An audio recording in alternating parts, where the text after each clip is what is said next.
Nel 1121 gli aragonesi liberarono Boria, una cittadina donata in premio al conte Pedro de Antares, i cui discendenti ne assumeranno il nome.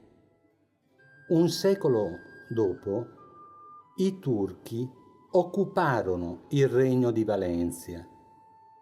Esteban de Boria li combatté a fianco di Giacomo I.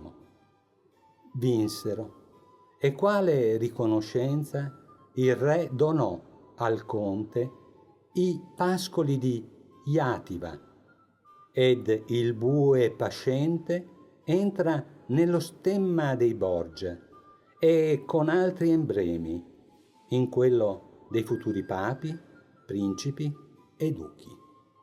Fondatore della potenza dei Boria in Italia fu Alfonso, nato il 31 dicembre 1398. Abbracciata la carriera sacerdotale, occupò importanti cariche ecclesiastiche e quando Alfonso V d'Aragona si trasferì a Napoli per essere incoronato re, lo seguì quale fiduciario. Il conte Alonso Boria, italianizzato in Borgia, acquistò presto benemerenze presso la Santa Sede, contribuendo prima a liberare Martino V dallo scisma dell'antipapa Clemente VIII. Martino gli conferì la nomina a vescovo di Valencia ed Eugenio IV nel 1444 gli conferì la porpora cardinalizia.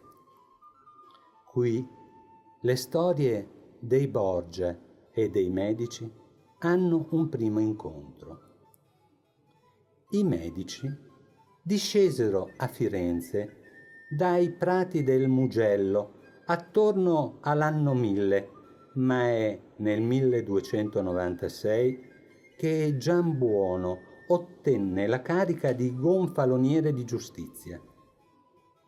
3 anni dopo lo sostituì nel ruolo il fratello Guccio, ma è nel 1312 che Averardo, discendente diretto del ramo che otterrà fama mondiale, avrà l'onore del gonfalone.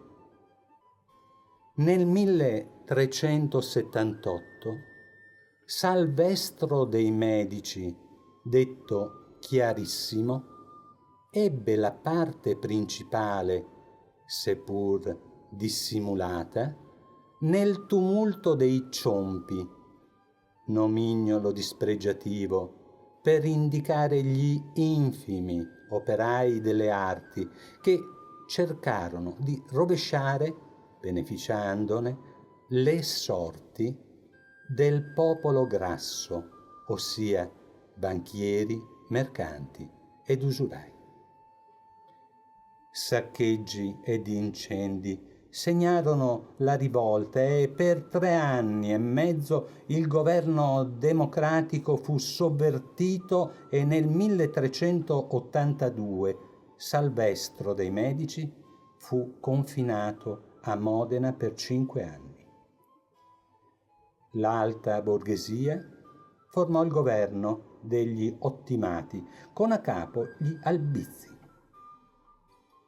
Questi mirava ad emulare la Repubblica aristocratica veneziana, la cui coesione tra i ceti ricchi aveva ben altre fondamenta. Perché sin dalle origini la classe dominante era formata solo da ricchi. Il dominio a Firenze, invece, era frutto di sovvertimenti e, per dirla con il Machiavelli, Ogni partito era piuttosto soffocato che spento ed aspettava il tempo di vendicarsi delle offese ricevute. E la compagine ottimale si sgretolò per gli ancestrali vizi di cupidigia, invidia e superbia. Giovanni di Averardo, parente di Salvestro, detto Bicci, è il fondatore della potenza economica della famiglia. Di lui poco si sa. Versò 65.000 fiorini d'oro affinché Roberto di Wittelbach impedisse a Gian Galeazzo Visconti d'attaccare Firenze. Fece prestiti a Cossa, l'antipapa noto come Giovanni XXIII, e sborsò 35.000 fiorini d'oro per trarlo dalla prigionia e portarlo a Firenze, ove morì nel 1419, dopo aver fatto atto di sottomissione a Papa Martino V. Gli fu eretto in San Giovanni un monumento funebre, opera di Donatello. Bicci, alla sua morte, lasciò 178.221 fiorini d'oro, oltre a crediti ed immobili. Egli era misericordioso, scrive Giovanni Cavalcanti. Molte fanciulle da bene segretamente maritava, che per povertà non si maritavano. Un epitaffio ambiguo. Fu ambasciatore presso il duca di Bologna. Agevolò l'acquisto di Pisa da parte di Firenze e nel 1406 andò a Napoli ad ossequiarne il re e 2 anni dopo a Roma per devozione papale. Nel 1420 divenne banchiere del Papa Martino V, che accompagnò in rifugio sicuro nella disputa tra Roma ed Avignone. Papa Martino non vale un quattrino, baccio valente e vincente ogni gente, sbeffeggiava il popolino. Cavalcanti sostiene che sul letto di morte Bicci consigliasse ai figli: non usate il palagio, ossia il comune, per farne bottega, anzi aspettate dal palagio essere chiamati, siate obbedienti e non insuperbite delle eccelse voci, non vi fate segno al popolo se non il meno che potete. Zanobi Strozzi lo ritrova così: persona grande e nerboruta, viso largo, color bruno, motteggiatore più che malinconico. Insomma, un signore di campagna, di fine intelligenza ed astuzia dissimulata. Torniamo ai Borgia ed ai costumi e tempi di una città, Roma, che più che altrove cingeva il capo dell'aureola dell'antica gloria. Al centro della fede universale veniva immaginata e dipinta bella, potente e santa. La realtà era diversa. Dopo il trasferimento della sede pontificia ad Avignone nel 1300, era ridotta a cittadina di 17.000 abitanti e fra gli archi del foro vagavano mandrie di buoi e capre. Dante, tra i primi, sentì il fascino di Roma antica, proclamandone la potenza universale. Petrarca la chiamò capitale del mondo ed a poco gli ideali ed il genio del popolo pagano infiammarono gli eruditi, quali Poggio Bracciolini, Leonardo Bruni, Guarino Veronese. Iniziò un lavoro di traduzioni per avvicinare gli italiani alla cultura classica, alla concezione greco-romana della vita ed al culto della bellezza. I papi ne furono travolti. D'altronde, prima di divenire vescovi di Roma, erano stati principi, ambasciatori, giovani abili e gaudenti. L'urbe divenne il terreno fertile per la cultura umanistica. L'archeologia nel frattempo portava alla luce meraviglie. A Nettuno, Alessandro VI, di cui diremo, scoprì l'Apollo del Belvedere e poi il Laocoonte. Pio II, il senese Enea Piccolomini, a Pienza cercò di realizzare la città ideale, la nuova Atene, e Sisto IV chiamò l'umanista Bartolomeo de Sacchi, detto Platina, a dirigere la Biblioteca Vaticana, che venne aperta al pubblico. La preveggenza, d'origine pagana, pervase Alonso Borgia. Si narra incontrasse il domenicano spagnolo Vincenzo Ferrer a Valencia, che gli predisse la più alta autorità e che lui stesso, dopo la morte, sarebbe stato oggetto della venerazione di Alonso. Così fu. Alonso divenne Callisto III, destreggiandosi nella lotta tra gli Orsini e di Colonna, e Ferrer divenne santo. Non per colpa, ma per prudenza, Callisto III chiamò a raccolta parenti vicini e lontani per occupare gli uffici ed assicurarsi lunga vita. La colonizzazione, perché fu tale, del trono pontificio venne così descritta: a Roma non si vedono che catalani, ci informa un cronista del tempo. E quando arriverà la morte del più celebre dei Borgia, Alessandro VI, presagendo la vendetta dei principi romani, tutti gli spagnoli beneficiati negli anni finiranno scompostamente con alterne fortune. Allora solo il cardinale Rodrigo, il più discusso dei nipoti, avendo lasciato Roma per sfuggire la malaria, ritornerà per assistere lo zio morente. E lo racconteremo.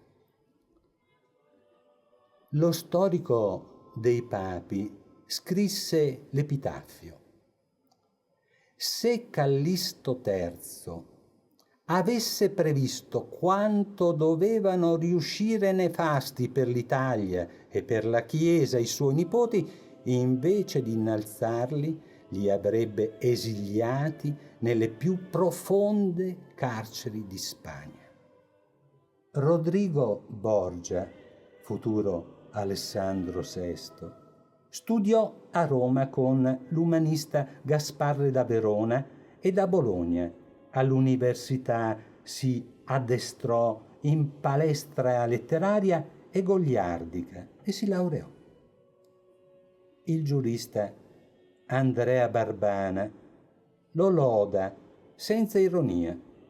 Rodrigo, della magnifica prosa pia, ossia stirpe, dei Borgia, ma nel libro segreto universitario è stata aggiunta una nota dopo la sua morte: mortus est 1503 et sepultus in inferno. Non credo vi sia bisogno di traduzione. Per quante ne abbia fatte, fu assolto da Pio II il Senese, da Sisto IV e Innocenzo VIII, entrambi liguri, avendo le loro pecche da celare. L'11 settembre 1473 Rodrigo, dopo aver arringato la Castiglia, la Catalogna ed il regno di Navarra per armarsi contro i Saraceni, con gran gioia di Sisto IV, nel tornare in Italia una burrasca affondò un vascello. Il suo fu salvo, ma appena sbarcato a Pisa il 12 ottobre 1473, Rodrigo scrisse a Lorenzo dei Medici, certificandogli che in terra dei Mori non si sarebbe fatta tanta crudeltà quanto il latrocinio perpetrato dai pirati toscani. Per raccontare le dongiovanesche imprese del futuro Papa prima e dopo il pontificato, ci avvalliamo di un albero genealogico, segnalando che di Vanozza Catanei godé i favori e così delle due figlie di lei, premiandola con una incisione derivata dal Tiziano. Da Giulia Farnese, Giulia la Bella, dopo che andò sposa ad Orsino Orsini, la beneficiò di una figlia, Laura, e di molti ritratti, quale modella di Raffaello nella Trasfigurazione e di Pinturicchio nella Madonna con bambino. Giulia avrà in affidamento la figlia prediletta di Alessandro, Lucrezia. Ma di questo racconteremo più avanti. Per capire lo spirito epicureo, peraltro umanistico certamente, ma non platonico, che pervadeva il Vaticano, citiamo un verso di Papa Pio II. Chi non sente mai il fuoco d'amore è un sasso o una bestia. Lorenzo il Magnifico plauderebbe. Ed ai Medici ora torniamo. Giovanni di Bicci ebbe due figli. Il primogenito, Cosimo, raccolse l'eredità. Nato nel 1389, venne istradato agli studi dall'aretino Nicolano di Pietro e Roberto de' Rossi. Rapidamente crebbe in ricchezza e potere. Amico del cardinale Cossa, l'antipapa Giovanni XXIII, che il padre finanziò, andò al concilio di Costanza nel 1414 al seguito di questi. Si sposò con la contessina dei Bardi, la più nobile tra le famiglie fiorentine, ed il fratello Lorenzo con Ginevra Cavalcanti.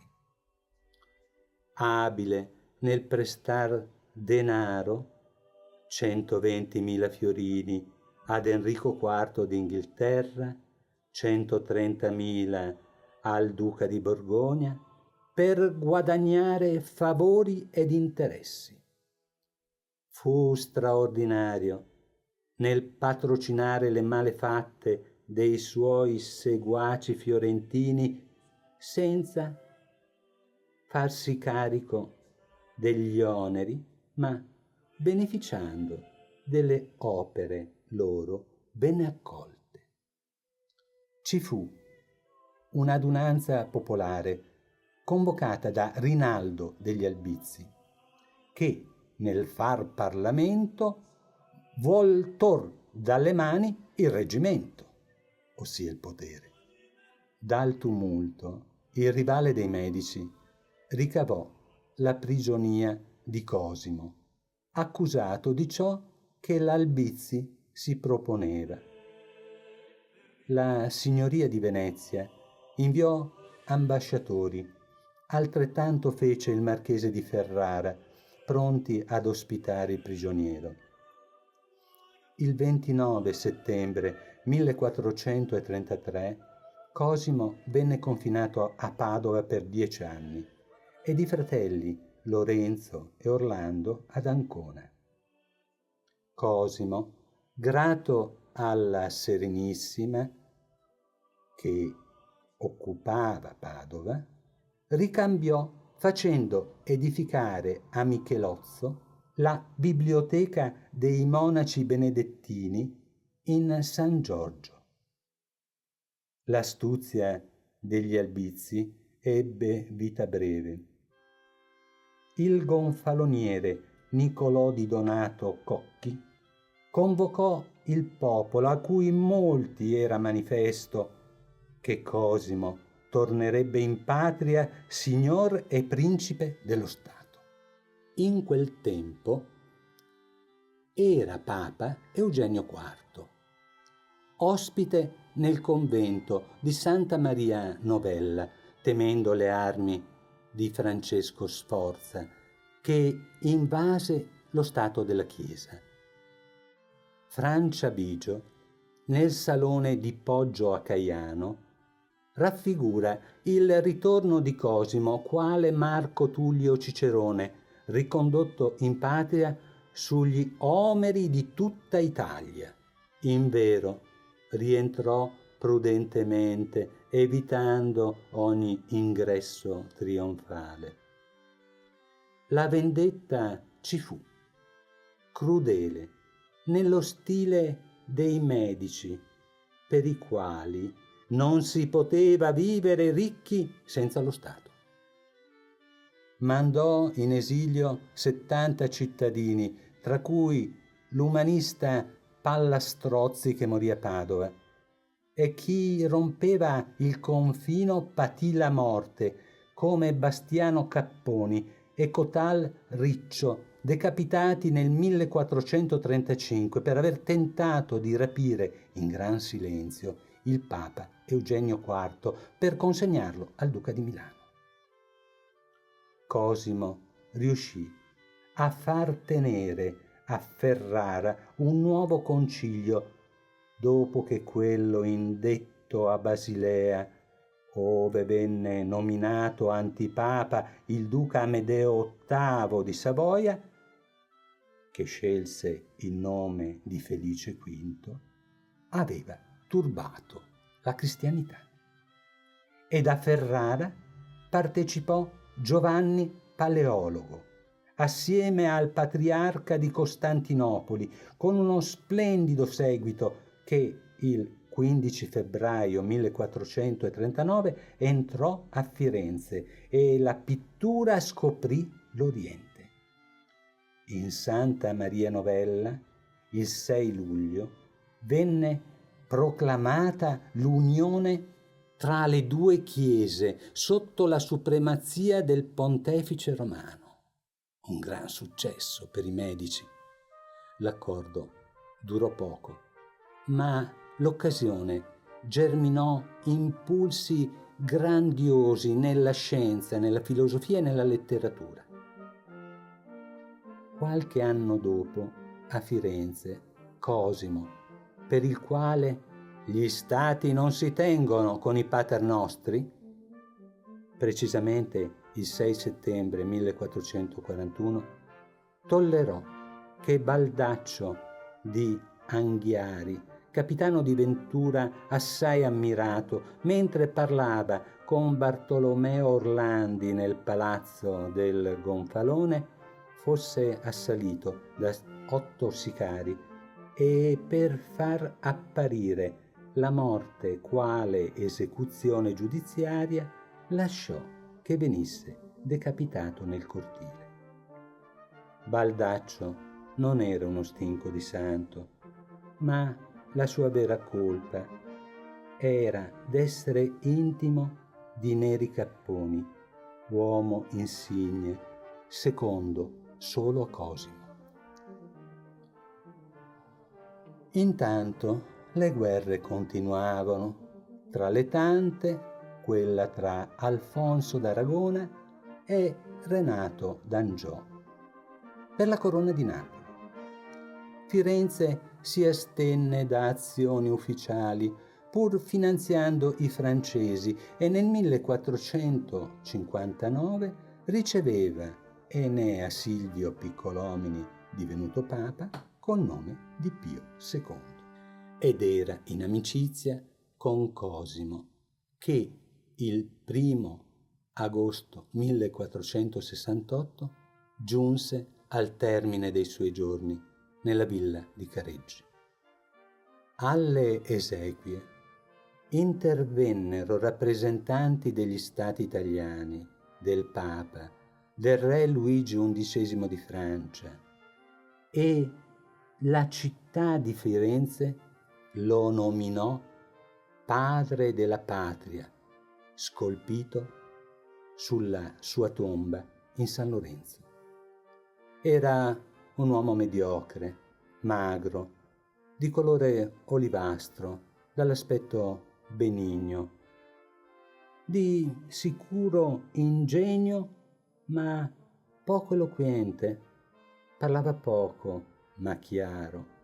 Odiava i ciarlatani, ascoltava con pazienza ed aveva una memoria sorprendente. Praticava l'astrologia quale scienza divinatoria. Si dilettava di musica, ma ancor di più di scultura. A Donatello commise i pergami di San Lorenzo e gli ornamenti della sacrestia, fra cui le porte bronzee. Bisticci, nella vita degli uomini illustri, narra che Cosimo volle donare a Donatello un mantello con cappuccio ed una cappa da portare sul mantello. Lo scultore indossò i panni un paio di volte, poi li ripose, sostenendo di sentirsi dileggiato. Un'umiltà sorprendente per un artista che resterà tra i grandi nella storia dell'arte. Riedificò, su invito del Papa Eugenio IV, il convento di San Marco, affrescato dal frate Giovanni da Fiesole, noto come Beato Angelico, e nelle cui celle Cosimo trovò nel raccoglimento forza e sollievo. Sulla collina fiesolana ampliò il convento e la chiesa di San Girolamo su progetto di Michelozzo, che edificò nei pressi una magnifica villa. Lo stesso architetto realizzò Palazzo Medici Riccardi, fulgido esempio della misura rinascimentale. A Roma, nel frattempo, Cesare Borgia, il figlio naturale del futuro Papa Alessandro, cresceva con maestri quali lo Spannolio, membro dell'Accademia Romana di Pomponio Leto, focolare di umanesimo e paganità. Tante furono le lodi verso lo studente ancora tredicenne che l'umanista Pomponio elogiò Cesare quale speranza e decoro di casa Borgia. Che avesse mente veloce e volontà precoce, Cesare lo dimostrò all'Università di Perugia. Si intratteneva frequentemente con i frati del convento di San Domenico, ove padre Sebastiano Angeli ebbe la ventura di testimoniare un miracolo.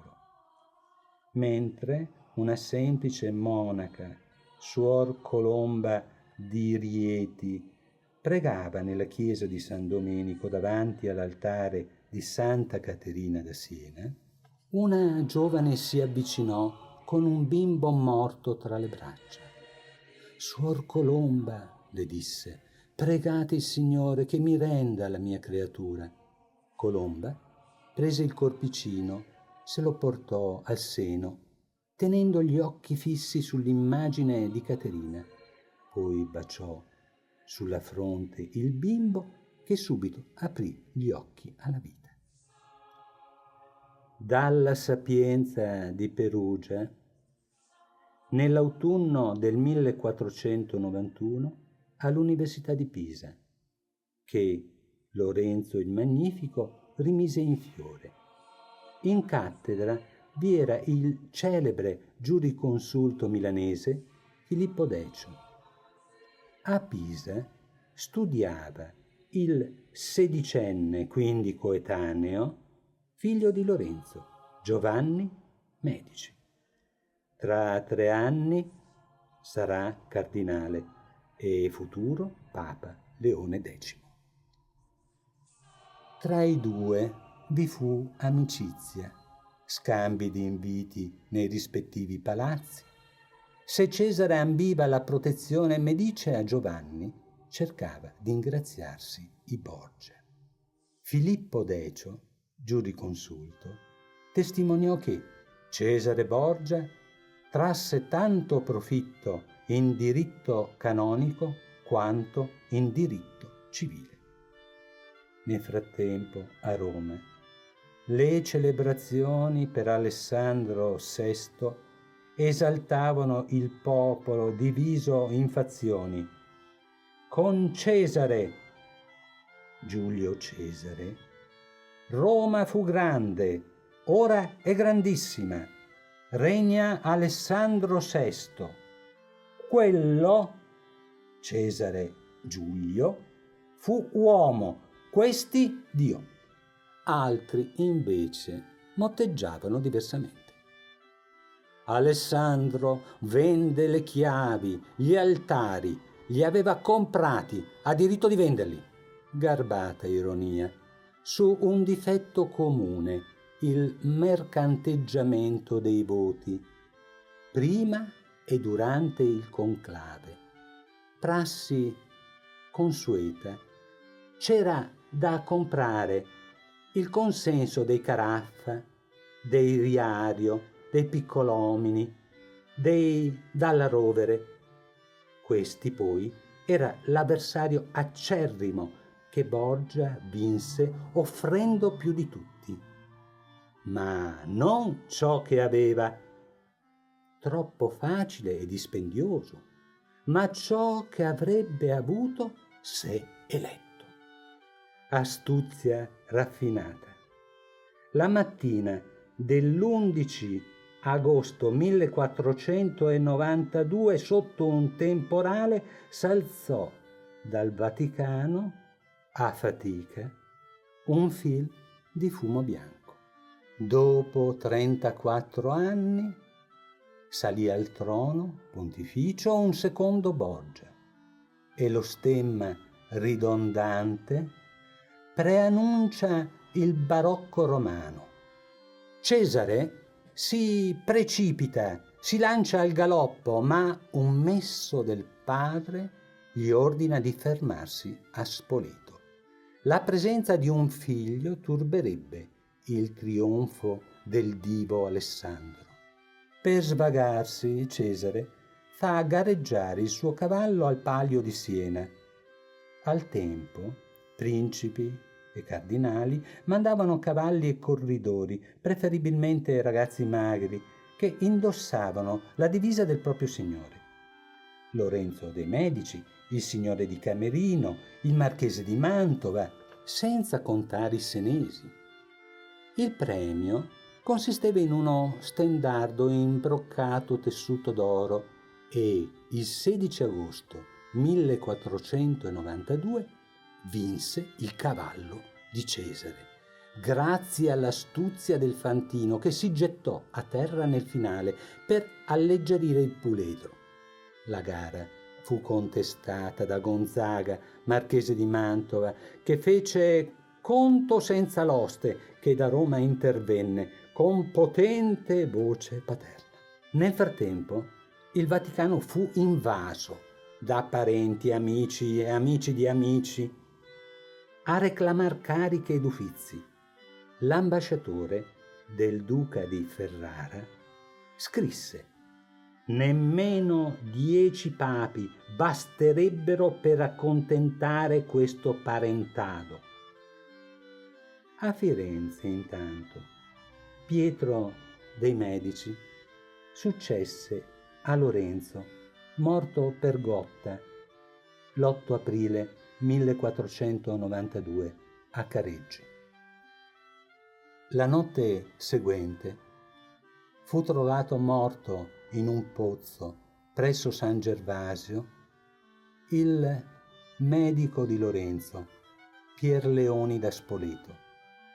In anni in cui i veleni scorrevano a fiumi ed i tradimenti erano consueti, qualcuno avrà voluto cancellare ogni sospetto. Di Lorenzo ci resta il canzoniere, nonché Ambra, ossia una visione pittoresca di una ninfa che si trasforma nella villa di Poggio a Caiano, nonché gli amori di Venere e Marte, di sensuale realismo, e la caccia col falcone, i canti carnascialeschi e la nencia da Barberino, forse il suo capolavoro. Se a qualcuno venisse vezzo di leggere il canzoniere, sappia che Lucrezia Donati, moglie di Niccolò Ardighelli, fu da lui amata, e non solo a parole. Così fu, ma segretamente, per Bartolommea Masi, moglie di Donato Benci. Un uomo a tutto tondo, che visse in pieno il Rinascimento. Cacciati i Medici, tornarono i partiti.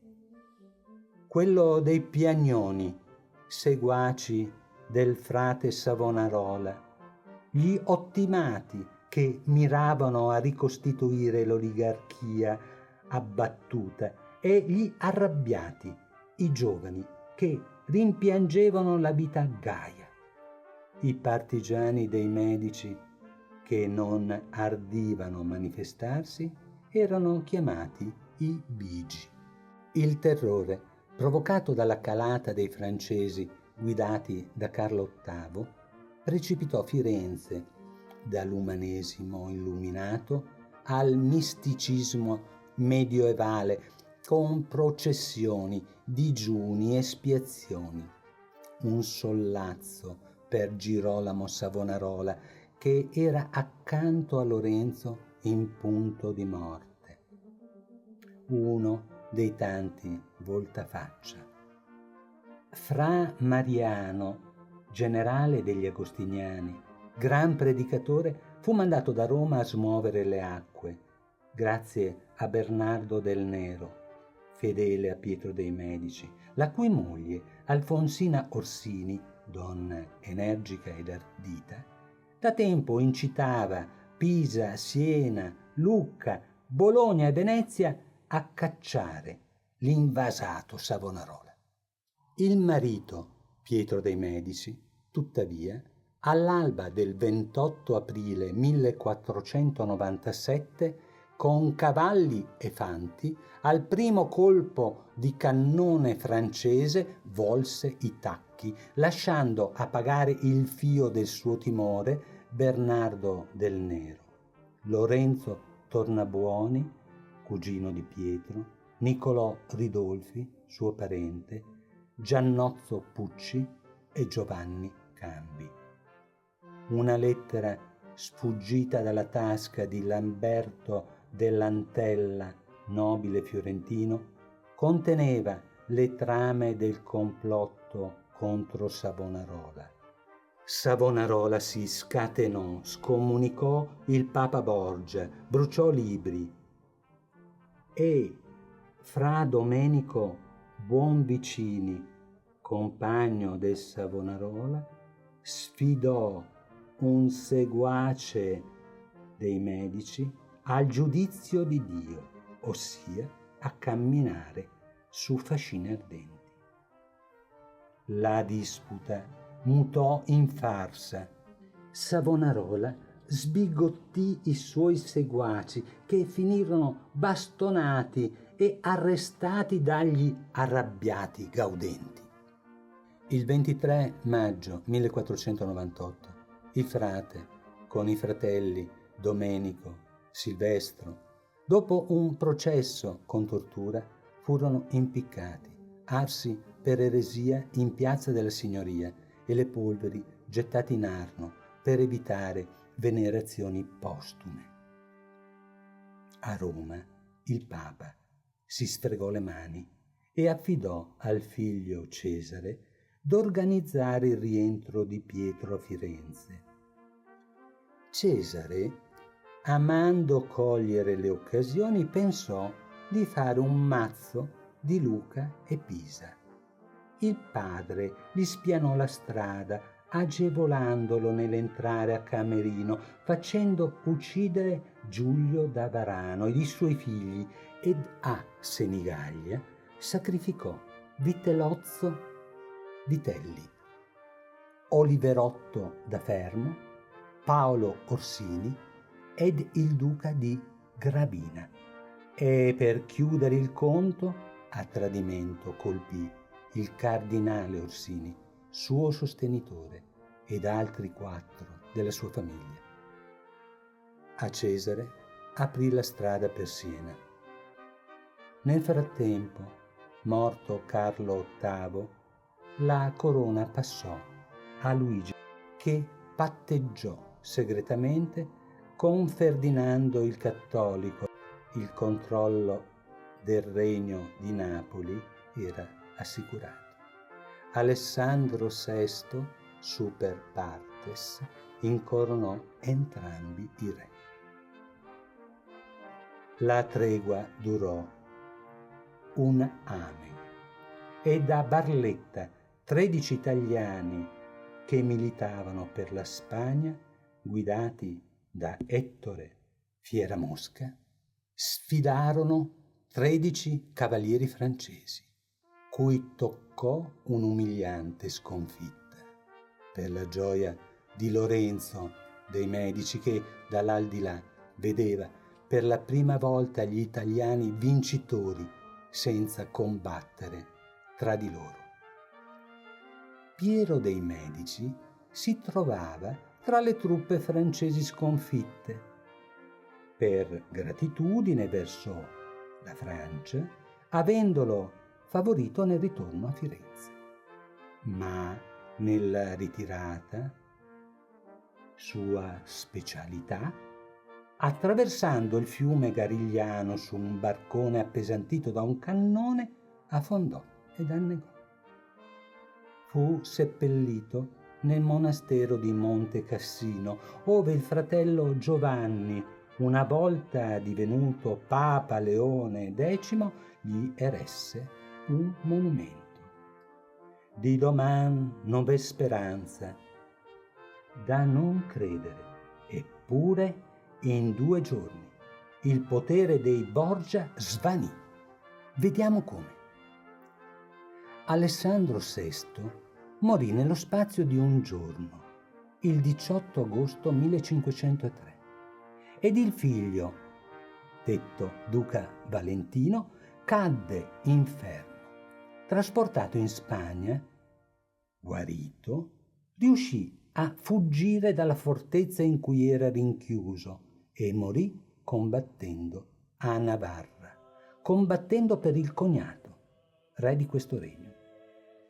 Morto un papa, se ne fa un altro. Pio III, successore di Alessandro VI, non riuscì a far danno alcuno, morendo dopo 25 giorni, sostituito prontamente da Giulio II, ossia dal cardinale Giuliano Dalla Rovere, che riprese pro domo sua l'impresa dei Borgia. ricominciò la battaglia tra Spagna e Francia, questa in lega con l'Inghilterra. La guerra passerà alla storia, curiosamente, come santa.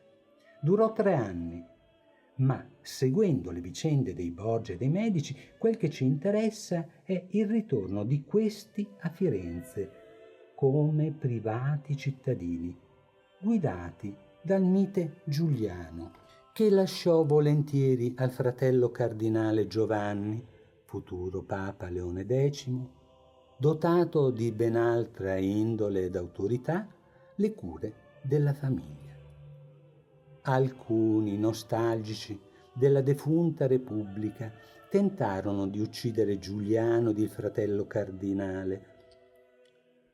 Fallirono e Pierpaolo Boscoli e Agostino Capponi furono decapitati, così come una ventina di congiurati vennero confinati.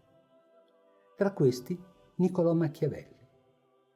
Il 21 febbraio 1513 Giulio II salì a rendere conto al Papa Celeste e dal conclave uscì Papa, secondo una giostra predestinata, Giovanni, che prese il nome di Leone X.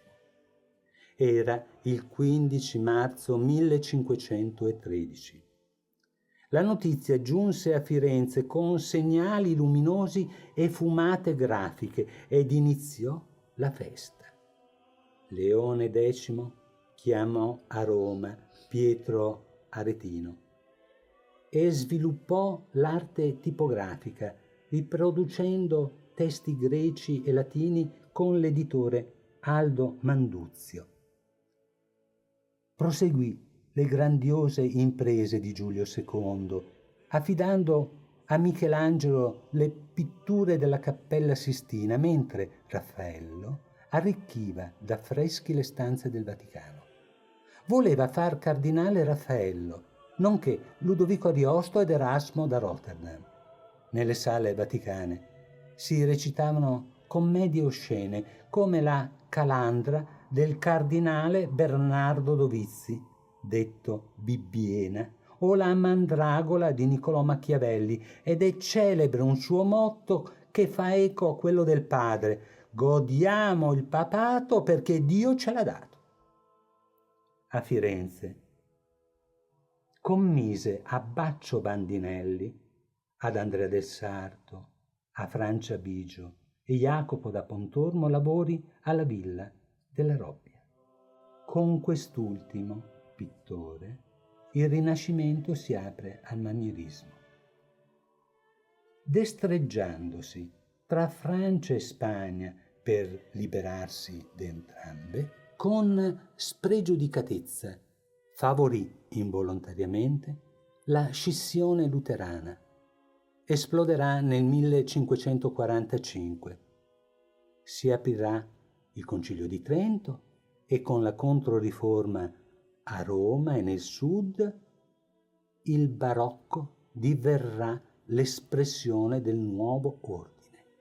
Non poteva che essere così. A Roma i Borgia resuscitarono la filosofia gaudente della fine dell'impero romano, rinvigorendolo con il gusto esuberante spagnolo. I Medici, aderendo al pensiero aristotelico, cercarono la misura, l'equilibrio estetico. Con questi il Rinascimento fiorì e si spense. Scintille arrivarono a Parigi, grazie a Caterina di Medici, di cui diremo. Intanto, a Firenze, per distrarre il popolo dal ricordo di Savonarola, si facevano feste e mascherate goliardiche. 3 erano i protagonisti, tutti medici: Giulio, Giuliano, Lorenzo. Giulio sarà avviato alla carriera ecclesiastica, seguendo le tracce del cardinale Giovanni, ed il 23 settembre 1513 ricevette il cappello cardinalizio. Il 17 marzo 1516 Giuliano morì di tubercolosi. Michelangelo gli scolpì la tomba. Lorenzo andò a nozze con la giovane 17enne Madeleine de la Tour d'Anvers, imparentata con Francesco I, re di Francia. Le nozze si fecero il 2 maggio 1518 e dopo un anno gli sposi morirono, lasciando un infante, Caterina, futura, celebre e potente regina di Francia. A Lorenzo Machiavelli dedicò il principe, rappresentando un uomo in realtà mite, quale un cinico spietato. A Roma, Leone X, scoperto un intrigo per ucciderlo, ordinò il concistoro per chiedere ai cardinali Soderini, Sauli e Rialto, complici di Petrucci, di confessare in cambio del perdono. Per evitare altre sorprese, Leone nominò in un sol colpo 31 cardinali, per lo più parenti, e chi non lo era doveva essere abbastanza ricco per rimpinguare le casse del pontefice. Firenze fu affidata al cardinale Giulio e per evitargli i fastidi del tiranno di Perugia, Giampaolo Baglioni invitò questi in amicizia a Roma per rinchiuderlo in Sant'Angelo e farlo decapitare. Nel frattempo, nell'eterno conflitto tra Francia e Spagna, Giovanni dei Medici, di un ramo cadetto, figlio di Caterina Sforza, si segnalò quale valente capitano d'arme. Passerà alla storia con il nome di Giovanni dalle bande nere. Parma, Piacenza, grazie al sodalizio con Carlo di Spagna, tornarono alla chiesa. Tale fu la gioia del Papa che, recatosi in Villa Magliana, passò la notte facendo festa con i cortigiani tra Caminetto dello Spiedo e la Finestra, prendendosi la broncopolmonite. Morì a 46 anni, il 1 dicembre 1521, probabilmente avvelenato. Torniamo ai Borgia. La prima vittima della morte di Alessandro fu Lucrezia. Volendo farla divorziare da Giovanni Sforza per legarsi ad una famiglia più potente, Alessandro accusò il di lei marito di non aver ancora consumato il matrimonio dopo 4 anni. Ogni resistenza d'amore, se ci fu amore, fu inutile ed il 20 dicembre 1479 nella sala del Papagallo in Vaticano lo Sforza s'adeguò e fu promulgata la sentenza di annullamento del matrimonio. Lucrezia era libera e ipoteticamente vergine, per quanto, in attesa che il futuro marito si convincesse, frequentò affettuosamente il ciambellano papale, lo spagnolo Pedro Calderón, che il 14 dicembre 1498 cadde morto in Tevere con l'accusa di aver ingravidata la figlia di Sua Santità. L'infante nacque nel 1498 ed Alessandro VI ne assumerà con bolla segreta la paternità per averlo avuto da donna assoluta, ossia senza vincolo. Ripristinò così l'innocenza di Lucrezia e la propria, essendo sospettato d'incesto. Lo sposo adatto per la figlia era pronto. Il duca Alfonso, principe di Bisceglie, figlio naturale del defunto re di Napoli. Lo sposalizio fu celebrato il 21 luglio 1498 e grandi furono le feste cui Cesare partecipò camuffato da Liocorno, simbolo di castità.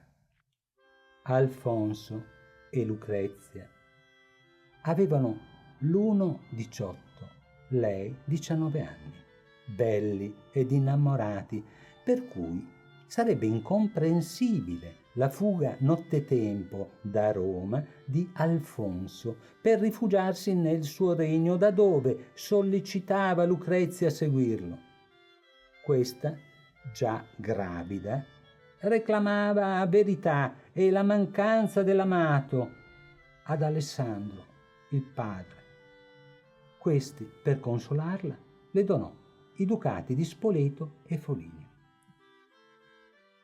Soddisfatta, l'8 agosto 1499 partì per Spoleto, ove il 14 fece il suo raggiante ingresso. Il 21 settembre, accompagnata dal marito, rassicurato dal Papa d'aver salva la vita, entrò da signora a Nepi, vicino a Viterbo.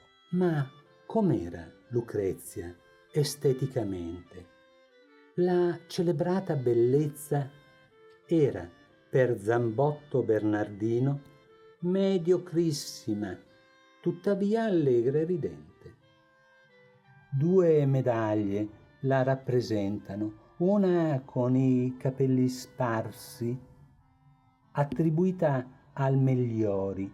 Dei capelli, nella Biblioteca Ambrosiana, vi è un reperto esclusivo.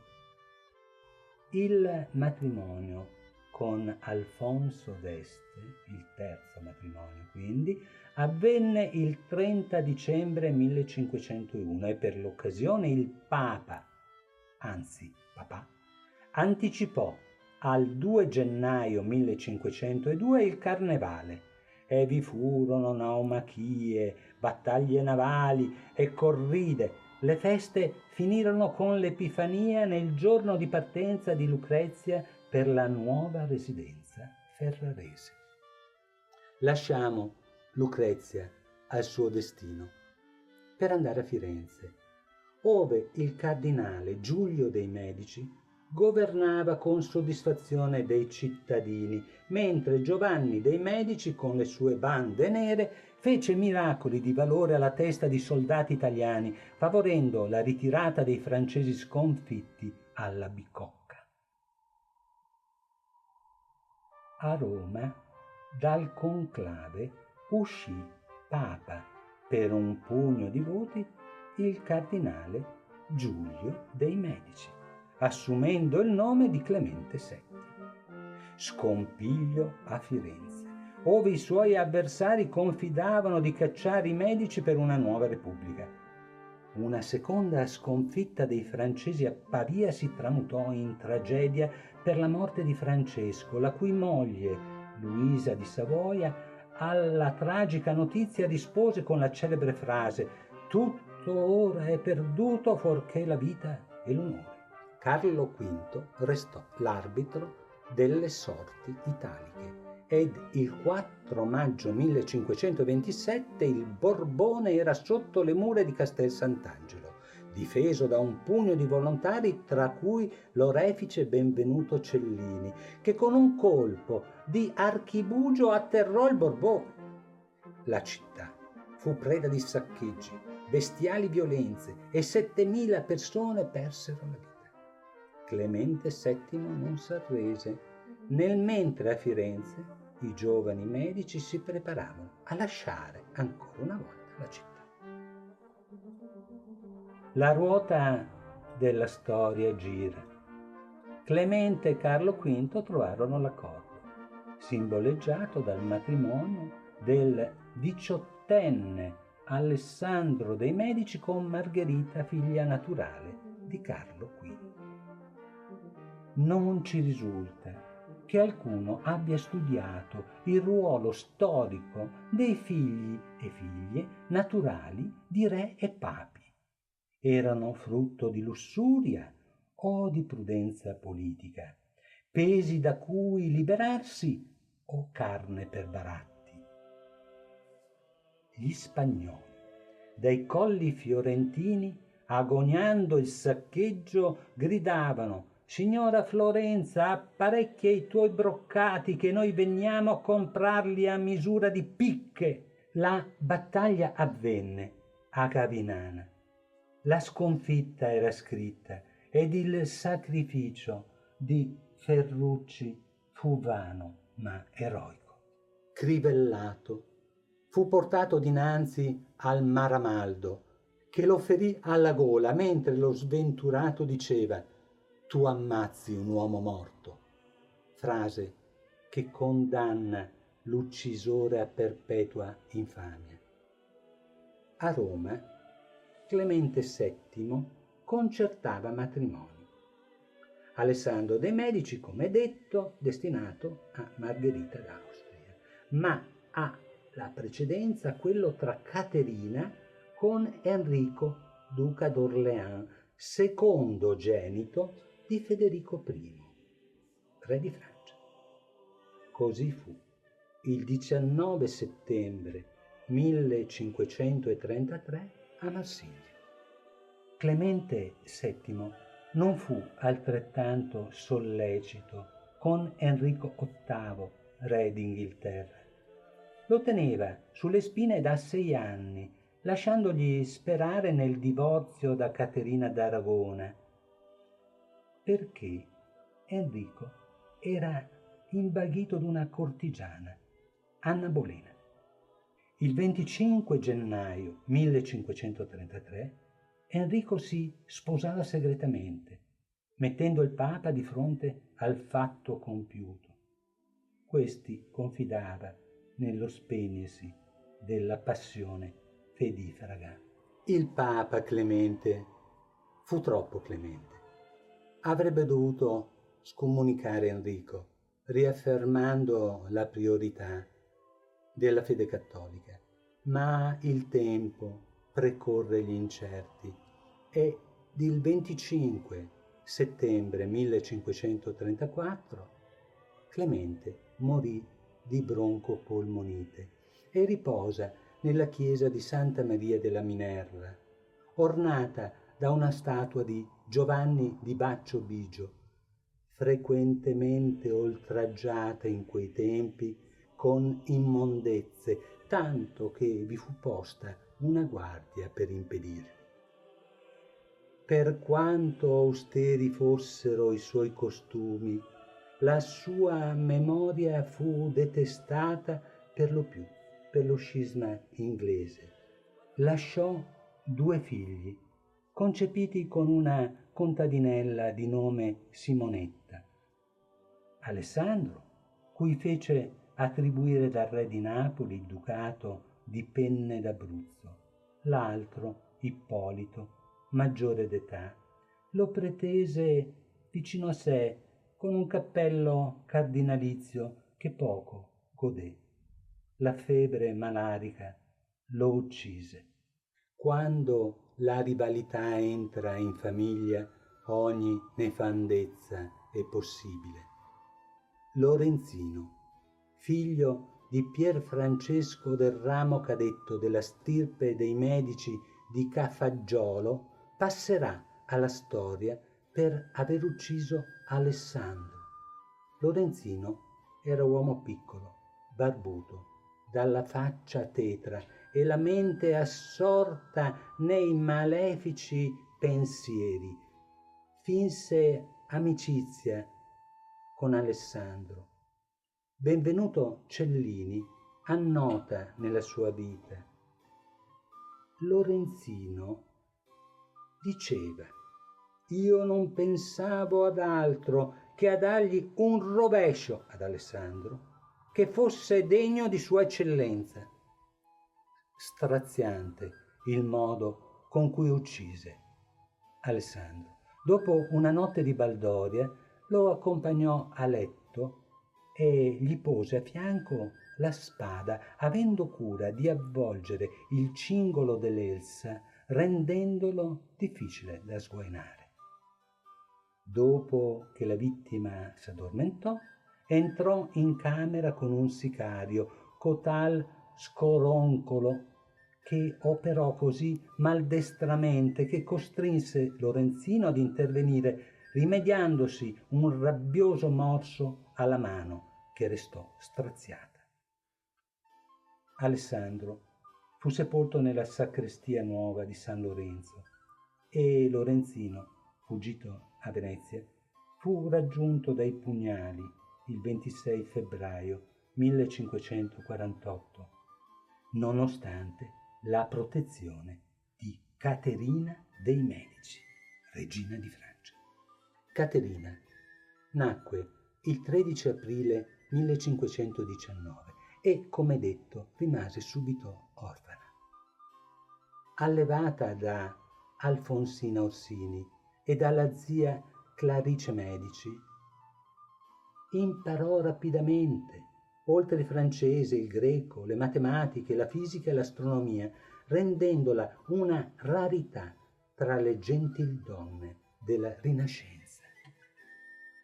Francesco I, il suocero, l'apprezzava più del figlio, Enrico, e l'introdusse con orgoglio nella Petite Bande, un circolo ristretto alle dame più brillanti della corte francese, nonostante lo sprezzante appellativo che l'accompagnava, l'italienne.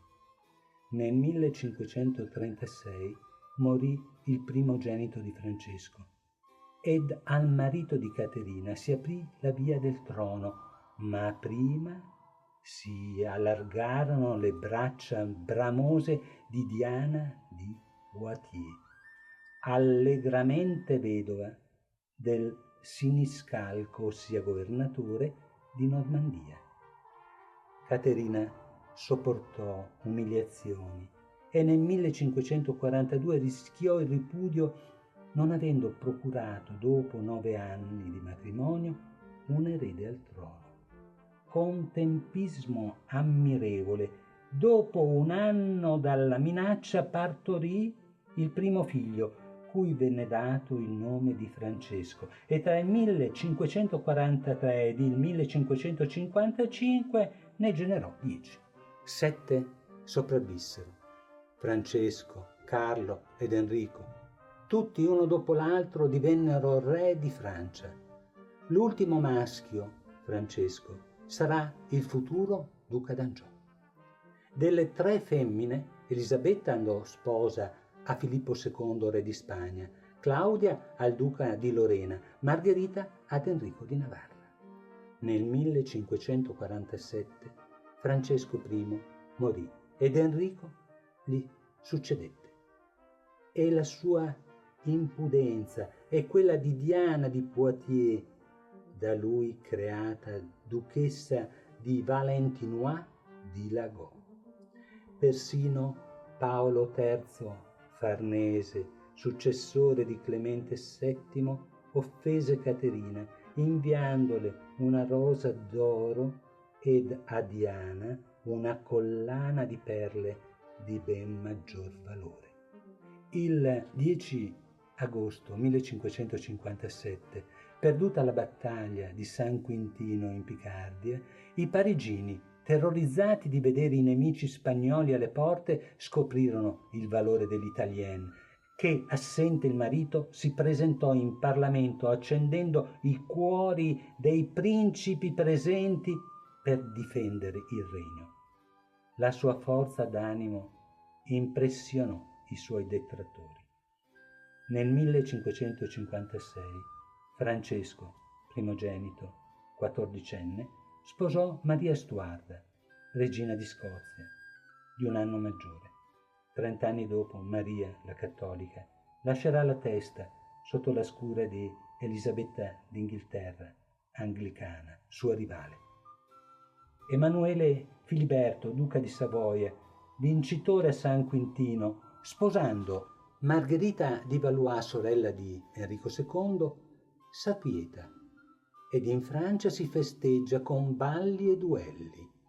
In uno di questi Enrico II, ferito da un colpo di lancia all'occhio, lasciò la vita ed il trono al figlio suo e di Caterina, 16enne, Francesco II, che regnò solo 17 mesi mentre dalla Svizzera e dalla Germania si diffondeva nella Douce France la teoria eretica di Martin Lutero e di Giovanni Calvino. I seguaci di questo erano chiamati ugonotti ed iniziò la guerra di religione, che Caterina cercò fino all'ultimo di contenere nei limiti di una civile e razionale convivenza nello spirito raffreddato della Rinascenza. Gli editti di Caterina, per imporre la cessazione di ogni lotta religiosa, si susseguirono alle continue infrazioni delle parti. Si intromisero gli inglesi ed i sassoni a sostegno dei riformati. Nel frattempo, Carlo, ultimo figlio di Caterina, sposò Elisabetta, figlia dell'imperatore Massimiliano II d'Asburgo. Il progetto di Caterina di maritare l'altro figlio, Enrico, con Elisabetta d'Inghilterra, principale colonna del protestantesimo, dopo 3 anni fallì. A Parigi i Guisa, cattolici, complottavano e, raggruppando i più fanatici, orchestrarono l'eccidio della notte di San Bartolomeo. Il 24 agosto 1572 chiusi i ponti ed ogni via di fuga dalla città. Allo spuntar dell'alba gli svizzeri e le guardie reali trucidarono nel letto, nelle case, sulle strade 40.000 persone, saccheggiando a man bassa. Il mondo cattolico lodò Caterina, che subì quel turpe eccidio e che fino all'ultimo respiro morì di polmonite. Cercò inutilmente di evitare, placando gli odi generati da parole prive di fondamento. Morì nel 1589 e le sue spoglie riposano accanto a quelle del marito Enrico II nella Basilica di Saint-Denis. Il 1 agosto dello stesso anno un frate fanatico, Giacomo Clément, uccise Enrico III e si concluse il ciclo dei Medici. Caterina fu protettrice del Tasso, esaltò le opere di Pietro Aretino, amava il teatro e le feste, di cui si ha testimonianza negli arazzi della Galleria degli Uffizi. Edificò il Palazzo delle Tuileries ed un proprio palazzo in via Saint-Honoré. Primaticcio illustrò le pareti di Fontainebleau e fu fondatore della scuola di pittura francese. Fece completare il Palazzo della Renaissance ed edificò la villa di Monceau ispirandosi alle ville medicee. La Francia deve all'italienne i semi dell'illuminismo.